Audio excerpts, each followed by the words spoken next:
கூடிய நிலையில இருக்கு. யாராவது கொஞ்சம் திரி அப்படியே தூண்டி விட்டா விளக்கு நன்றாக எரியும். ஆனாலும் இப்ப அணைய போறது. அந்த கோவில்ல ஒரு எலி வாழ்ந்து வந்ததாம். அந்த எலி என்ன பண்ணிட்டு தற்செயலா இந்த விளக்கு திரி அது அணைய போறது, அதை நாம கவ்வி சென்று விடலாம்னு சொல்லிட்டு விளக்க நோக்கி வேகமாக எலி ஓடி வந்தது. அந்த திரியை கவ்வுகிறது. கவ்வி தான் கொண்டு செல்வதற்காக வருகிறது.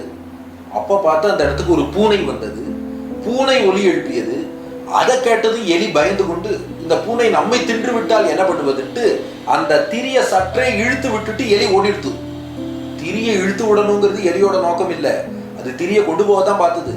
பூனையை பார்த்தது இழுத்த திரியை அப்படியே விட்டுட்டு போனதுனால விளக்கு மீண்டும் நன்றாக எரிய தொடங்கியது. கோவில் கொண்ட பெருமாள் இதை பார்த்தாராம்.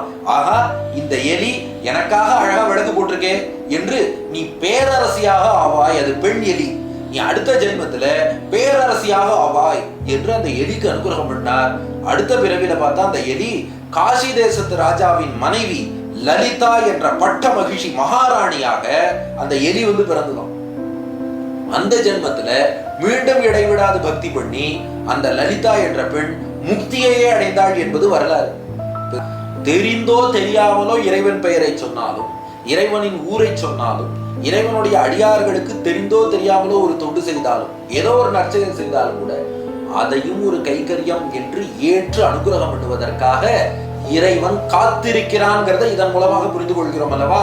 சம்வத்சரஹா என்றால் எப்போதும் இருப்பவர், எப்போதும் வாழ்பவர், நமக்காக காத்திருப்பவர்னு அர்த்தம். எப்போதும் கோவில் கொண்டு நம்மை சூழ்ந்து இறைவன் எழுந்தருளி இருந்து இவன் என்ன நல்லது பண்ணுவான், என்னது கெட்டது பண்ணுவாங்கிறதெல்லாம் நோட் பண்ணி கொண்டே இருந்து தெரிந்தோ தெரியாமலோ ஒரு செயல் செய்தாலும் கூட கைங்கரியமாக ஏற்று அனுகிரகம் என்றார். இப்படி நமக்காக இறைவன் காத்து கொண்டு இருப்பதாலே சம்வத்சரஹா என்று அழைக்கப்படுகிறார். அதுதான் விஷ்ணு சஹஸ்ரநாமத்தின் 92வது திருநாமம்.